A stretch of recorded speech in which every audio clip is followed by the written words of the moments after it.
Hello friends, कैसे हैं आप लोग। आज हम लोग पढ़ेंगे मास्टर डिग्री एमएसओ यानी सोशियोलॉजी समाजशास्त्र, जिसमें आज हम पढ़ेंगे एमएसओ 001 के खंड 1 में इकाई 2 समाजशास्त्र के संकल्पना एवं सिद्धांत, जिसमें आज हम आपके लिए लेकर आए हैं सामाजिक विज्ञान के प्रति दुर्खाइम, वेबर एवं वाद के विचारक। तो वीडियो स्टार्ट करने से पहले जो भी फ्रेंड्स हमारे चैनल पे नए आए हैं, कृपया चैनल को सब्सक्राइब कर ले और बेल आइकन को प्रेस कर दे, ताकि जो भी लेटेस्ट वीडियो हमारे चैनल पे आए वो सबसे पहले आपको मिल सके। तो आइए ज्यादा टाइम को न किल करते हुए चलते हैं अपने टॉपिक पर। संकल्पना एवं सिद्धांत में सामाजिक विज्ञान के प्रति दुर्खाइम, वेबर एवं वाद के विचारक। तो वीडियो का स्टार्ट करते हैं। सामाजिक विज्ञान के प्रति इस मुद्दे पर काफी चर्चा हो रही है कि क्या सामाजिक विज्ञान प्राकृतिक विज्ञान की विधि का अनुसरण कर सकती है। इसके लिए अलग से चर्चा करने की आवश्यकता पड़ती है। काम्टे, दुर्खाइम एवं रेडक्लिफ ब्राउन का उत्तर था हाँ। डिल थे एक इतिहासकार का इस संदर्भ में अलग नजरिया था। वेबर ने बीच का रास्ता अपनाने की कोशिश की, विविध अवसरों पर व्याख्या के विविध सिद्धांतों का प्रयोग किया और इन्हें ग्रैंड थ्योरीज कहकर पुकारा गया, जिन्हें विविध मामलों पर लागू किया जा सकता था। कम से कम ऐसी दावा किया जाता है कि मार्क्सवाद और पर्सनवाद पद्धतियों इस श्रेणी से संबंध है। तत्पश्चात अनुभविक स्तर पर विवरण होते हैं। इसका अर्थ है कि बिना व्याख्या के संग्रहित तथ्य एवं सारणी में इनकी प्रस्तुति। ये सिद्धांत नहीं है, लेकिन उचित विश्लेषण के माध्यम से सिद्धांतों को बनाया जा सकता है। दुर्खाइम की आत्मघात दरों का अध्ययन और उनके परिवर्तनशीलता की व्याख्या मौजूदा आंकड़ों से सिद्धांत गठन का श्रेष्ठ उदाहरण है। दुर्खाइम की विधि को समझने के लिए यह सहायक होगी। सर्वप्रथम दुर्खाइम ने शब्द को स्पष्ट किया और 3 किस्म के आत्मघातों एवं उनकी प्रकृति की पहचान की। हर किस्म के लिए विविध सामाजिक श्रेणियों में उनका वितरण की दृष्टि से उपलब्ध मौजूदा आंकड़ों को सरकारी रिकॉर्डों वर्गीकृत किया गया। इस वर्गीकरण के लिए रचनाकार समझदारी एवं उत्कृष्टता की आवश्यकता थी और उसके लिए लगातार खोज की जा रही थी। यह तंत्र क्लासिक रचनाकारों एवं आधुनिक स्थितियों के सिद्धांतों एवं विज्ञान योजक संकल्पनाओं की प्रक्रिया का गठन करता है। आइए नेक्स्ट देखते हैं पार्सन्स और मॉर्टन। ये नेक्स्ट देखते हैं पार्सन्स और मॉर्टन। 20वीं शताब्दी के रचनाकारों और तालकॉट पार्सन्स मानव कार्यों को संकल्पना बथानों एवं पैटर्न अनुसरण को आपस में जोड़ने के लिए सर्वाधिक महत्वपूर्ण रहे हैं। इस अभ्यास के लिए आर्थिक मनोविज्ञान, मानव विज्ञान एवं समाजशास्त्र से उनका योगदान प्राप्त करने एवं सामान्य कार्य सिद्धांत में उनका एकीकरण की जरूरत थी। पार्सन परिपक्वता ग्रहण करने पर अर्थव्यवस्था, राज्य व्यवस्था, परिवार एवं व्यवसाय, विशेष रूप से उपव्यवस्था के रूप में औषधि की जांच की और अमेरिकी समाज की विशिष्ट बातों पर गौर किया। अपने समय के मशहूर रचनाकारों की चर्चा करते समय कुछ मरणोपरांत योगदानों को समझते हुए इस प्रक्रिया में निहित शैक्षिक प्रयास की निरंतरता के बारे में प्रश्न उठाया गया। उस समय की समीक्षा से पता चलता है कि युवा रचनाकार परिपक्व रचनाकार से भिन्न था, क्योंकि युवा अपेक्षाकृत अधिक सामान्य था जबकि परिपक्व अधिक विशिष्ट। 1848 में मार्क्स पर गौर करते हुए इसे कामोबेश विभाजक रेखा के रूप में देखा जाता है। दर्शन शास्त्रीय पांडुलिपि एवं कम्युनिस्ट मैनिफेस्ट का संबंध उस समय से है जब कैपिटल्स के आगे के समय से पार्सन्स पर समान अभ्यास का सुझाव है। Woodworth a general theory of action 1936 का प्रकाशन और निश्चित सीमा तक सामाजिक पद्धति पहले चरण को दर्शाते हैं। आइए नेक्स्ट देखते हैं समाज के सिद्धांत। इसके बाद विशिष्टता का प्रचलन आ गई और अमेरिकी समाज के अनुभाविक स्थिति में इसे स्पष्ट रूप से देखा गया। हमने एक अलग इकाई में भारतीय पांडित्य पर पार्सल्स के प्रभाव की ओर ध्यान केंद्रित किया था। कुछ आलोचकों के अनुसार पार्सल्स अपनी स्थिति एवं प्रभावों को संश्लेषित करने के लिए बहुत सी संकल्पनाओं का प्रयोग करने का दोषी है। इनके प्रयोग से समर्थकों की बजाय उनके आलोचकों की संख्या ज्यादा हो गई। फिर भी उसके विद्यार्थियों एवं सह कार्यकर्ताओं के समूह में से हम समाज के विविध पहलुओं के अधिकाधिक अध्ययनों को प्राप्ति करते हैं।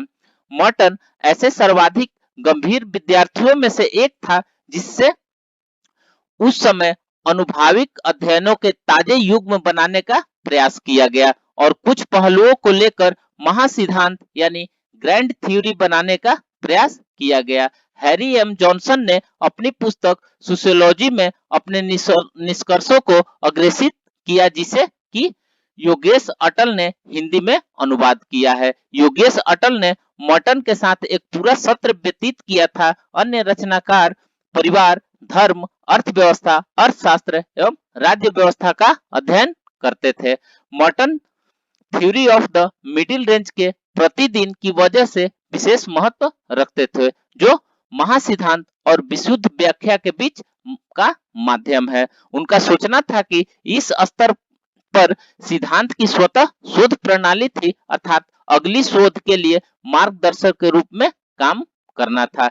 इसी आधार पर उसने आधुनिक विज्ञान समाजों के शोध के साधनों के रूप में प्रयोग हेतु प्रतिष्ठित व्याख्या को क्रमबद्ध किया और एक निश्चित सीमा तक पुरानी संकल्पनाओं की नई प्रासंगिकता एवं स्पष्टता देते हुए संशोधित किया। उसने 3 श्रेणियों को ठीक ठाक पता लगाते हुए फंक्शन के लिए ऐसा किया। ये श्रेणियां है फंक्शन, डिसफंक्शनल एवं नॉन फंक्शनल, और उसने तीनों परिणामों को संतुलित करने पर भी गौर किया। उनके प्रेक्षण के लिए एक विशिष्ट शिष्टाचार को विकसित किया गया जो प्रक्रियात्मक परिप्रेक्ष्य में समझे जाने की क्षमता के लिए सूचना एकत्र करने की अनुमति देगा। संकलनात्मक स्तर पर समाजशास्त्र के ज्ञान और प्रकृति महानगर एवं स्थानीय प्रेस के स्तर के बीच विश्लेषण को उसने नए नजरिए से देखा। उसने असंगति के सामाजिक पहलुओं और समाज के स्वीकृत उद्देश्यों एवं इनके प्रयोग के बीच द्वंद्वों को स्पष्ट किया और इसके बाद छानबीन के विविध चरणों पर मध्य मार्गीय सिद्धांत के उदाहरणों के रूप में रोल सेट और रेफरेंस समूह के सिद्धांतों को विकसित किया। मॉर्टन का अन्य योगदान ऐसे प्रश्नों को हल करने में निहित है जिन्हें वित्तीय एजेंसियां ने निर्धारित किया है, जिसमें सामाजिक तथ्यों एवं तुलनात्मक संबंध आंकड़ों के आधार पर हम किस्म की आत्मघात दरों को एक दूसरे से अलग थी। प्रत्येक किस्म के लिए स्पष्टीकरण दिया गया था। समाज में समेकित की कोटि की परिवर्तनशीलता की दृष्टि से थ्योरी ऑफ सुसाइड सूत्रबद्ध की गई थी। आइए पुनः याद करें कि मैक्स वेबर ने किस प्रकार अपने सिद्धांत को सूत्रबद्ध किया है, जिसमें इनका पॉइंट है मुख्य शब्द प्रोटेस्टेंट एथिक्स एवं कैपिटलिज्म को साहित्य को पढ़ने के बाद परिभाषित किया गया। उनके आदर्श के प्रकारों को परिभाषित किया गया। ऐसे मामले की पहचान की गई जहां दोनों मौजूद थे और मौजूद नहीं भी थे। ऐतिहासिक ढांचे के मद्देनजर तुलना संबंधी कार्य किया गया और प्रत्येक धार्मिक समूह में प्रचलित शिक्षा किस्म पर आधारित मौजूदा आंकड़ों की तुलना की गई। प्रोटेस्टेंट वर्चस्व क्षेत्रों में पूंजीवाद के उदय संबंधी निष्कर्ष की पुष्टि की गई। ऐसे अंतर संबंध की जांच क्यों नहीं की जाती? किस प्रकार सभ्यता के सामान्य इतिहास से संबंध इस मामले की व्याख्या करने का प्रयास किया गया। समय के साथ साथ ऐसे परिवर्तनकारी अध्ययन संबंध विषयों एवं इसके साथ साथ मुख्य विषय के रूप में निरंतर अपनी ओर ध्यान आकृष्ट करते हैं। ऐसा होता है कि सिद्धांत के कुछ निश्चित भाग आगामी अध्ययनों में अपनी अपेक्षाकृत अधिक ध्यान आकृष्ट करते हैं। आत्महत्या पर दुर्खाइम के अध्ययन ने विशेष रूप से मनोचिकित्सकों एवं सामाजिक मनोचिकित्सकों का ध्यान अपनी ओर आकृष्ट किया और वे अन्य बातों के अलावा संभावित स्पष्टीकरण के रूप में सुरक्षा की भावना को खत्म कर होने की बात की पुनः जांच करने लगे। एक किस्म की आत्महत्या को रेमोमिक के रूप में वर्गीकृत किया गया। रचनाकारों के कुछ विशेष समूह ने इस संकल्पना को आधुनिक समाज के विश्लेषण के लिए प्रमुख माना, जिसमें उन्होंने उस किस्म की संकल्पना को एकात्मता से अलग करना शुरू किया। इनमें बहुत से मनोवैज्ञानिक चरों को पेश किया, जबकि मर्टन ने नियंत्रण के रूप में सामाजिक घटकों को बनाए रखा। इस तरह नवीन सामाजिक विज्ञानी संकल्पना की वैकल्पिक प्रासंगिकता की प्राप्ति करते हैं और कुछ विशेष संशोधनों के साथ एक अलग नजरिए से समस्या की ओर देखने का प्रयास करते हैं। आइए नेक्स्ट देखते हैं मैक्स वेबर। उदाहरण के तौर पर मैक्स वेबर से संबंधित है। प्रोटेस्टेंट नैतिकता से इसका संबंध विचार कैथोलिक, हिंदू, शिंटो एवं कन्फ्यूशियस आस्था पर काम करने वाले रचनाकारों से अलग है। मार्क्सवादी विचारकों ने वेबर द्वारा प्रतिपादित सांस्कृतिक कारकों की बजाय संरचनात्मक कारकों के निर्णायक होने पर कई सवाल उठाए। फिर भी उद्यमशीलता पर आधारित अधिकांश एशियाई संवाद ने सांस्कृतिक ढांचे में वेबर संबंधी वाद विवादों को जीवित रखा। मारियो रटन ने study of entrepreneurship in India नामक अपने लेख में दो मुख्य उपागमों के बीच की अंतःस्थिति को साफ सुथरे ढंग से छोटे रूप से स्पष्ट किया। वेबर बनाम मार्क्स पर पर्याप्त चर्चा की गई और इन दोनों में कुछ ऐसी बातें हैं जो एक दूसरे की अनुपूरक है। वेबर की अन्य विभिन्नताएं निर्जातीय प्रणाली और घटना क्रिया विज्ञान की प्रत्यात्मकता में पाई जाती है, जहां कार्यकर्ता को अन्य की उपेक्षा प्रमुखता दी जाती है। मार्क्सवाद में उप आल्टन के अनुभविक अध्ययनों एवं प्रभुत्व के राजनीतिक स्वरूपों पर जोर लगातार बढ़ता गया। क्लासिक रचनाकार जिन्होंने सामाजिक तथ्यों, धाराओं एवं अपने समय के चिंतन पर ध्यान देना शुरू किया, निरंतर नए समाजों या हमारे समकालीन समय की समस्याओं को संबोधित करने में उनकी प्रासंगिकता के और ऐसी संकल्पनाओं को विकसित करने के अवसरों में भी निहित है, जो कि सामाजिक सिद्धांत एवं सामाजिक संरचना के विस्तृत ढांचे के व्याख्यानात्मक शक्ति की प्राप्ति करे। सामाजिक समस्याओं को ध्यान में रखते हुए उसने सामाजिक समस्याओं एवं समाजशास्त्रीय समस्याओं के बीच अंतर को स्पष्ट किया। इस बात को एस गौर ने भारतीय प्रतिवेश को ध्यान में रखकर तैयार की गई अपनी प्रस्तुतियां ग्रहण किया।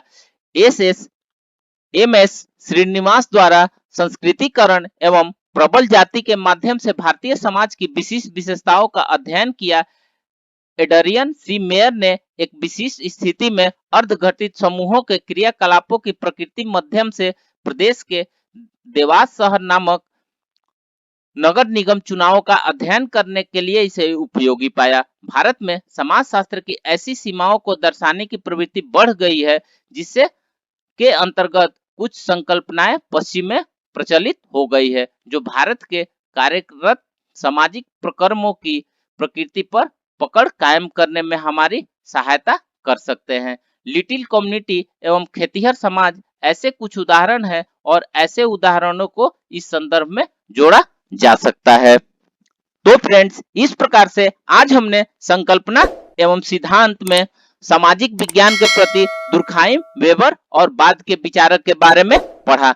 तो ऐसे ही बने रहिए हमारे वीडियो पे। मिलते हैं एक नए वीडियो के साथ में, तब तक के लिए धन्यवाद।